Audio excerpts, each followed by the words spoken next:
Hello,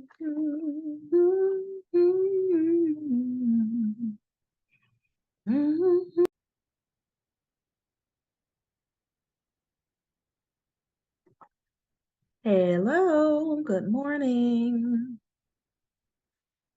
All of that. Hey, everybody. So I wanted to continue chapter 3, and we're almost done with this chapter. I told you it was going to be a short chapter. Okay, so we're going to continue with mental health disorders. Um, OCD, we all have heard that before.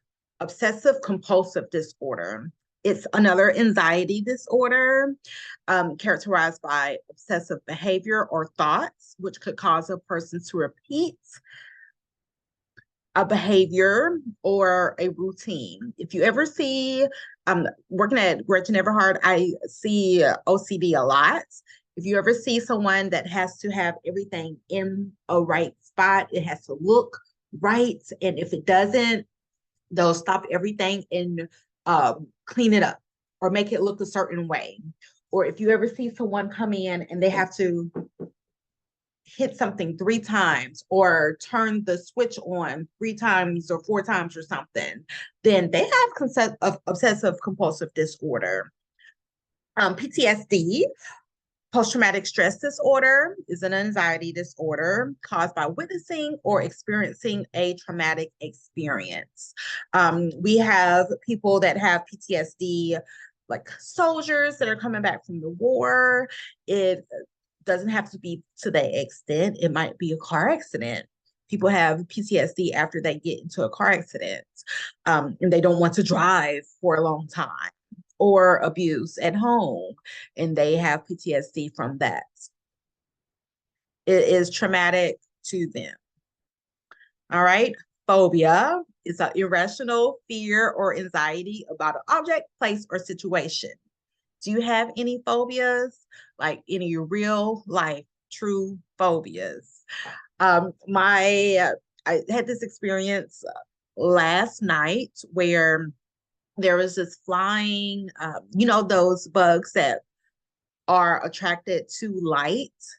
It's not, it, it's like really just, they have thin legs.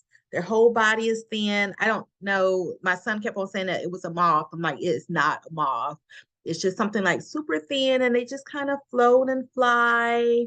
So my daughter had that in her room. She turned the room light on, and she was getting ready to get in the bed, and she kept on screaming. She's like, "There's something in my room. There's something in my room." I turned the light, or I walked in, and I'm like, what is it? I see it. It's so small, but she's in the other room crying, really crying. It was time for her to go to sleep.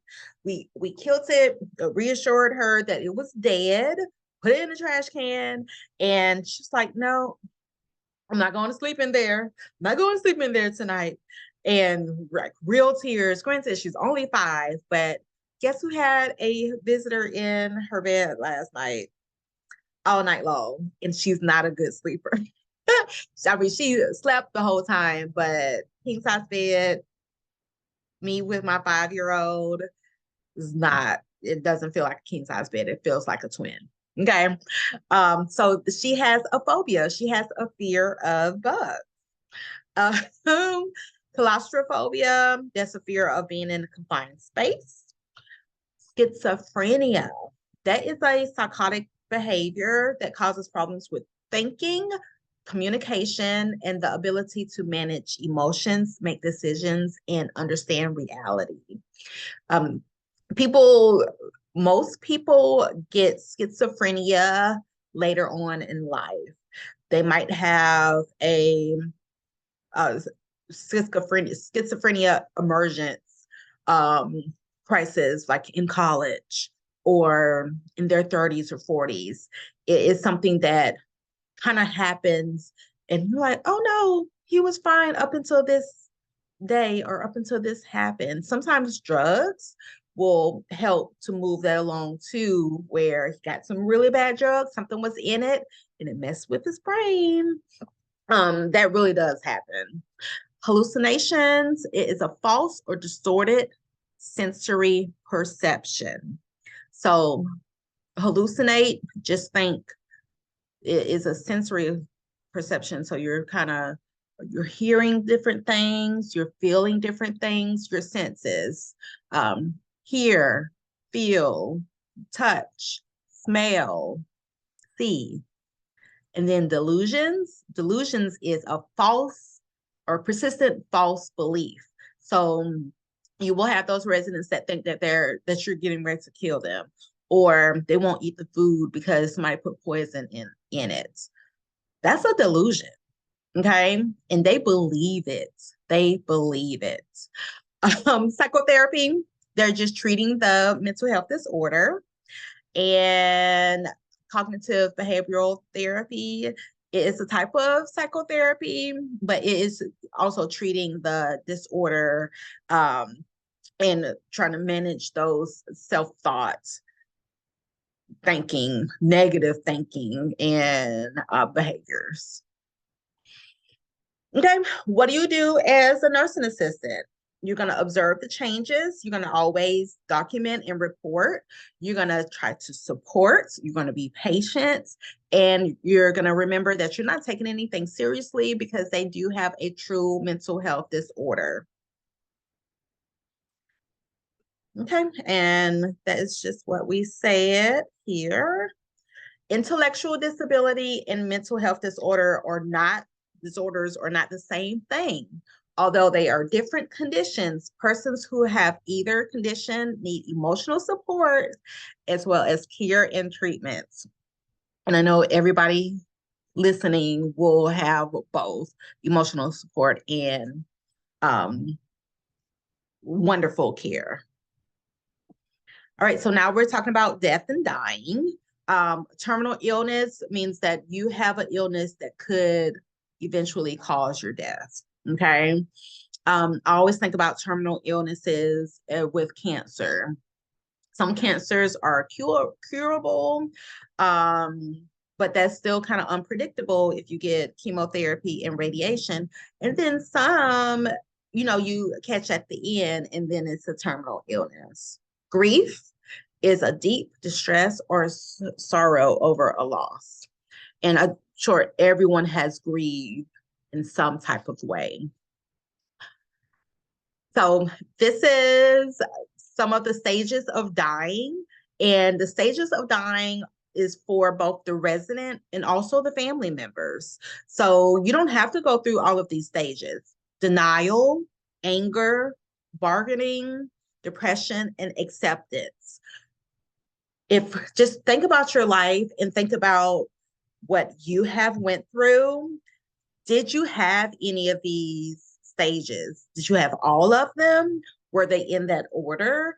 Or did you just have a few of them? Or did you go straight from denial to acceptance? So when I think about loss in my life, I don't do denial. I don't really do anger. I don't do bargaining. I do depression, which is just sadness. And then I do acceptance. That's it. So, but it might be different if it was a loss of certain things, like death and dying. Who died? It might be different for me. Okay. And that's for everybody, both the resident and the family members, and you as staff members, because those residents are a part of your family. Not every dying person goes through all of the stages or goes through them in this order. Correct. All right, so advance directives in a living will, those are both legal documents. The advance directives will allow people to choose the medical care that they wish to have if they're not able to make those decisions. And that's something that everyone should have. You guys should have those too. Advance directives tell us what you want to have happen right now, okay? A living will is a document that outlines the medical care a person wants or doesn't want if they aren't able to make those decisions. And those are kind of the same thing or within the same realm. You'll have your advanced directives, and then the living will go and be a part of that too. Okay. With that, with the advanced directive and the living will, you are able to designate someone else to be able to make decisions for you. So, so if you have a will, you can have those designations. I have 3 kids. So if something ever happened to me, then my will says that they all will have to come up with, be in agreement together to make a decision. For me, my dad had a will, and I'm the oldest, so I made all of the decisions. But of course, I spoke to my sister about everything. So it's good if you have parents that are still living, talk to your parents. Do you have a living will? Let's go and get one, just so it won't be confused. You know, how are you going to go to the bank and get all the money out? Who makes all of the decisions for the funeral? What do you want to have happen when you go, if you ever go to the hospital and you're on life support? Do you want us to do CPR on you? The do not resuscitate. So those people are the durable power of attorney. That's going to be the person that can make decisions. The DNR, do not resuscitate, that gives us permission to, if you are in the situation where your heart has stopped, you stopped breathing, do you want us to do CPR, or do you want us to not do it? Okay. And the CPR, you can either, or with the do not resuscitate, it breaks it down to, do you want us to only give you medicine, or do you want us to physically try to do your compressions and breaths? Okay, so if your patients have a DNR, it should be posted like over their bed or on their wrist or somewhere. So if you walk into a room and you found that the patient has passed, you need to know whether or not you can do CPR on them. All right. So when an advanced directive is in place, the NA may be asked to continue to monitor vital signs and report readings to the nurse. You might have to do comfort measures, like you can't really do pain medicine, but you can talk to the nurse about, seem like they're in pain. They might need some more pain medicine, or the family will request it. Advanced directives must be honored no matter the care team's personal feelings about the situation. So that's just the staff members. If it is a family that has a durable power of attorney, they can agree on changing that. All of the factors can influence feelings and attitudes about death, your personal experience with death, your personality type, religious beliefs, and cultural background. Okay. What do you do if when someone is dying? You can still do mouth care. You're still going to do skin care, keep them clean and dry, keep their sheets wrinkle free. You're still going to do comfort, have them as comfortable as possible. And if they have any spiritual or emotional needs, you can just be there with them, listen to them, talk to the social worker, talk to the nurse, see if there was a pastor that they wanted to come by and talk with them. Just be as supportive as you can. Remember the rights. They all have rights. They have a right to refuse treatment. They have a right to have visitors, and they have a right to privacy. Our residents have rights to everything. We all do, right? So you have to put your personal feelings to the side and be respectful of them and just be there for them. All right, so a dying person's Bill of Rights, I'm not going to go over this, but this is in your PowerPoint. Okay. So what do you see if people are dying? Stokes respirations. They are breathing slow, and then they are doing rapid breathing. So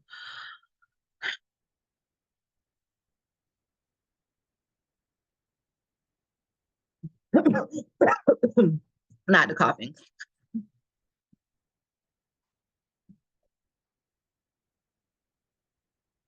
If you hear that in somebody's room, go and get the nurse because that might be their last couple of breaths that they're taking. And that sounds scary. Okay. Follow what other signs? Unfocused eyes, impaired speech, loss of movement, rising or lower, like they could have a really high temperature or be really cold, decreased blood pressure, weak pulse. Um, their skin is going to be cool, maybe. They could be splotchy skin where it looks almost like gray. They could be peeing a lot or confused. This, like, everything is kind of to the extreme. If you think about someone that's dying, those are the signs. Okay, postmortem care. Have you ever had to do this? This is care of the body after they die. And if you haven't, you will at some point if you're working in a nursing home or the hospital, if you're working in healthcare. All right, so it's rigor mortis might happen, is gonna happen. It is where after a couple of hours after they die, the body stiffens up for a few hours and then they relax. Okay, so just be mindful of that because if you are putting them in a certain situation or a certain position, they're going to stay that way for a few hours and then they'll lay back down. Bathe the body gently. If they have tubes or anything in them, don't remove them. If they have, if you are doing their postmortem care, they might have released gases and release some poop and pee. You can clean all of that up. The body just kind of releases everything. Put their dentures in if they have dentures because the family's going to come by and look at them. Close their eyes if you can. So whenever the family comes by, their eyes won't be stuck open. And then just be ready for the funeral home to come and pick them up. Okay, you probably will put them in maybe you'll put them in a body bag. If you work in a hospital, you'll put them in a body bag and take them down to the morgue, unless the funeral home says, okay, we're on the way. But make sure that they are flat. They have a small pillow behind their head if the family members are coming. And you wouldn't put them in the bag until the family members have left. And then you clean up the room. Know the procedures, whatever those procedures are. Okay. Hospice care. We already talked about hospice, less than 6 months to live. Hospice care and palliative care, they're just trying to do everything they can to make sure that the patient is comfortable and also the family is comfortable too. Okay. Hospice care works to promote comfort of the resident and dignity of the residents. I love that. Hospice care works to meet the physical, emotional, social, and spiritual needs of the residents. And you're there for the resident, you're there for the family. You are checking yourself to make sure that you are not going through any emotional issues. After you're done, find something relaxing to do. And it's hard because we're human and you're not going to bring it home, but make sure that it doesn't affect you in such a way that it's a burden. All right, so I will talk to you all later, and I'm getting ready to post this now.